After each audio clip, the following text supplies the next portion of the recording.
usukhuluma ngiyangibambezela secela ukupolisa thando noma umhlaba ungavalwa kuvelo nguwe kodwa inhliziyo yami yolokhu ithanda wena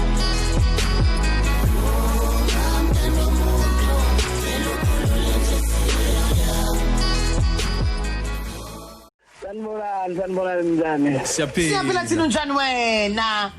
Hayi siyaphila. Ukhona lungi? Lockdown enoba? Angifu? Lockdown enoba? Hayi lockdown ngedwa. Oh. Uyaphila lungi cases wami? Ngiyaphila. Sikhona. Webafowethu, njengoba sekubhalwe kangaka imbongi zahaya, ababhali babhala ngalesi sihloko, nabaculayo, nani futhi nengoma osihloko sayo sithi uthando. Yini enisazophinde nisitshele yona ngalento ebhlungu kangaka kuthi uthando? Njoba nihlangane nobabili nenza ingoma. Kala lungi. Hayi ngingasho nje ukuthi uthando phela ngithi into vele ebalekile sonke kufanele sibe nayo kodwa ke lolu uthando nami engibhale ngale ngifisa ngempela ukuthi ngibe nalo uma sekuthiwa ngelinye ilanga ngilitholela umaqondana ngiyafisa ngempela ukuba nothando olukuleli zinga leli lokuthi awusakwazi nanokulala mhlawumbe ebusuku noma ayikho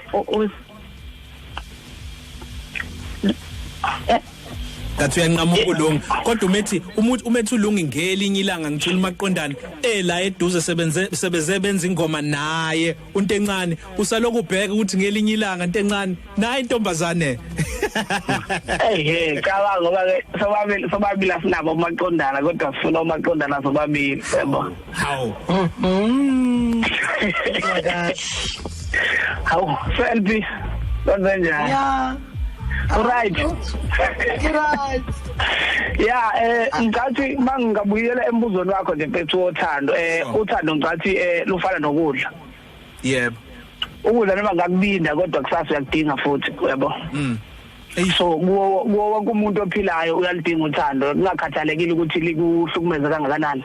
Lapho kuyabindana ke lokhu hey kodwa kufanele ngaso sonke isikhathi uphuthando olusha ithuba yabona yeah mawulimalile kulolo thando lolo limala uphole bese uphuthando olusha ithuba so uthando wonke umuntu uyalidinga kahle yabona ingakho ingoma zothando zohlala zikhona na kuseminyakeni eminingi ezazi yohlala zikhona Uthatha isikhathi esinganani ukuthi ngihlanganise yona le ngoma lena and bekunjani benirecord mhlawumbe studio esisodwa kunjani nje umoya khona phakathi studio phakathi kwakho noLungile kube futhi angeke ngisho ukuthi nanokuthi kube usuku lonke ngoba ngathi mina ukufaka yami party mhlambe kwaba u20 minutes mangicabanga besebenzele studio esisodwa ngifike yena esefakile vele seqedile sengizo eda mina iparty yami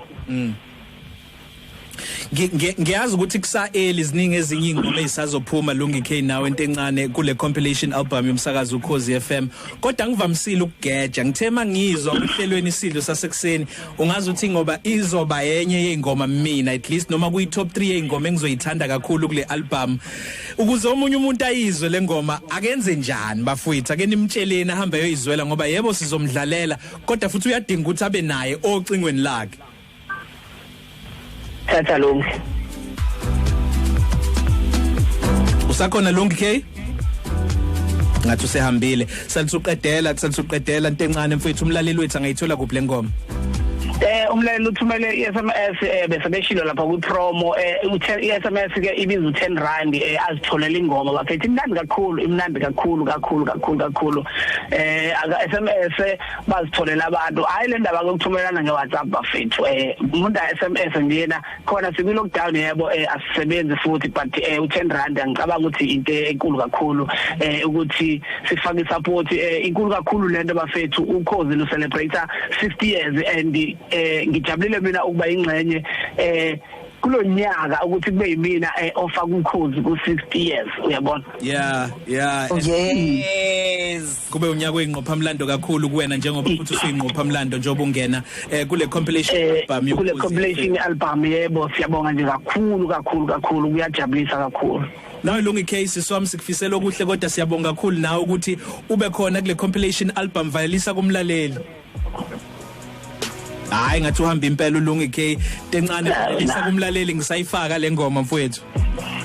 Siyabonga kakhulu sibonga nje ukhozi abaphathi sibonge kubasakazi sibonge kubalaleli sibonge kakhulu nakubaba uLebo M neAfrotainment iyonke ngokuthi kuhlangana umsebenzi omhle kangaka sengathi umgubho ungaqhubeka nje uye phambili sengivala ngizothi vulela uthando lwami mntana womuntu amazaphelele sondela ngikubonisa uthando lwami sengathela ukulichaza nenokhuluma yangibambezela ngicela ukubonisa uthando noma umhlaba ungavalwa kuvela umuntu kodwa inhliziyo yami yolokhu ithanda wena. Yabo sanibonani.